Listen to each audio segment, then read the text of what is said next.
This kind of leads into the next point that I believe, and this has been super true for me, that we fall in love really with our best teacher. And there's this really deep sense that this person holds the key to your next level of development, where maybe likely it's not even in that they're teaching you in the way that I'm teaching. They're not like talking to you and sharing things with you.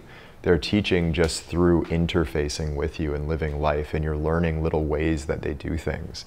And if they're good at all the stuff that you're good at, it's unlikely that you're learning a whole lot of new stuff.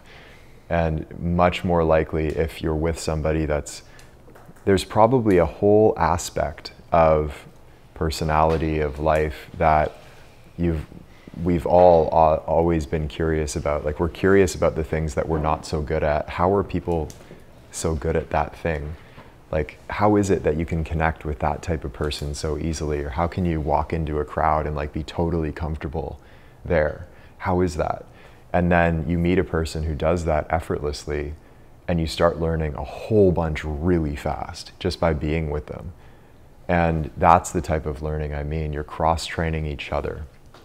And so in a perfect case scenario, you are both teaching each other somewhat equally, and you are each other's best teacher. Like, all the respect and love in the world for these guys.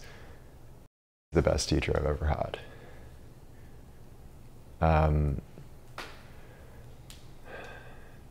Well, does that make sense to you? Yeah, I can 100% relate to that. 100%. Yeah. Yeah, and keep in mind as well, like, I have this, so I guess on a personal note, like, there's, as if this isn't personal already. For many, many, many years, and I think this is part of why he and I like fell in love so quickly. For many years, I've had this vision in my mind of this piece of land that I want to buy on the North Shore in Maui. And I've been signed up for all of the real estate boards, and I get notifications, and I see places come up for sale, and I'm like constantly tracking it.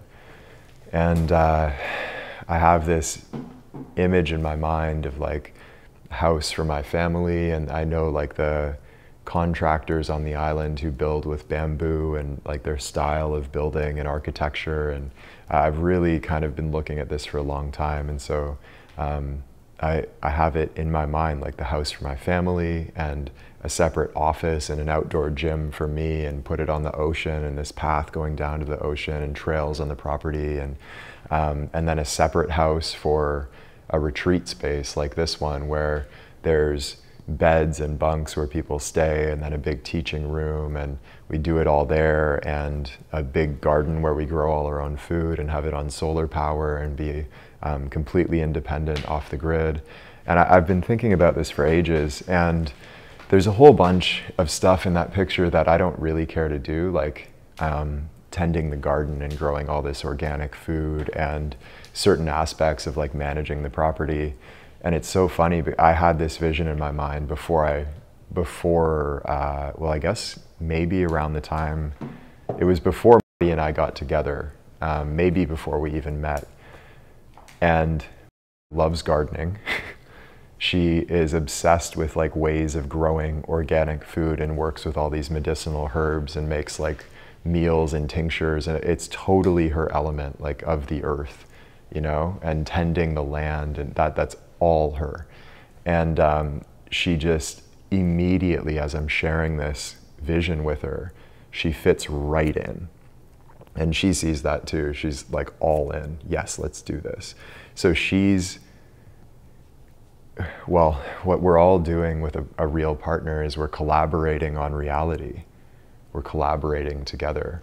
And you want somebody that you can genuinely collaborate with, not somebody that's just there for the ride, that's going to add more to it, in the same way that, again, this is like a Annie Lalla Evan Pagan analogy. I think I've probably shared it before, but the way that hydrogen and oxygen as separate elements have their own properties and their own value, when they come together, they create water. And water sustains life.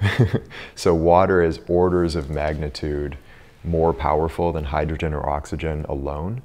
Hydrogen and oxygen alone are just fine, but water is like, quantum leap greater in potential. And that's kind of what happens when two people who are equal, compatible, complementary come together. It's almost as though there's this third entity that's created, and I got access to parts of myself that I just couldn't have gotten otherwise. Like, she unlocked me. And I was in the really early days of starting to really do this type of teaching. Really early days. The really early days of learning the stuff that I'm sharing with you. And I was kind of like I would say an enthusiast maybe. Like, I'd trained in Maui with Bruce. I was pretty serious, but not nearly at this level. And he was the one who was like, she started like calling me a wizard. She would call me wizard as like a pet name. And she would just keep on cultivating that part of me. She's like, no, that's you. I see it, and was encouraging it over and over and over for still to this day. Like, she sent me a message the other day while I was here, and she's just not even on purpose doing it. She's just like naturally sees it and is bringing it out of me and bringing it to life. She's the reason that I snapped out of it and kicked my business partner out. It was a call with her. She's like, listen, this is what, like, trust me that this has to happen. Without that conversation, who knows what would have happened. So those are the kinds of things that a complementary equal will do for you. It just gives you access to parts of yourself that like are inside but maybe locked in a vault somewhere, and you don't know where the key is because it's in their hand, and vice versa as well.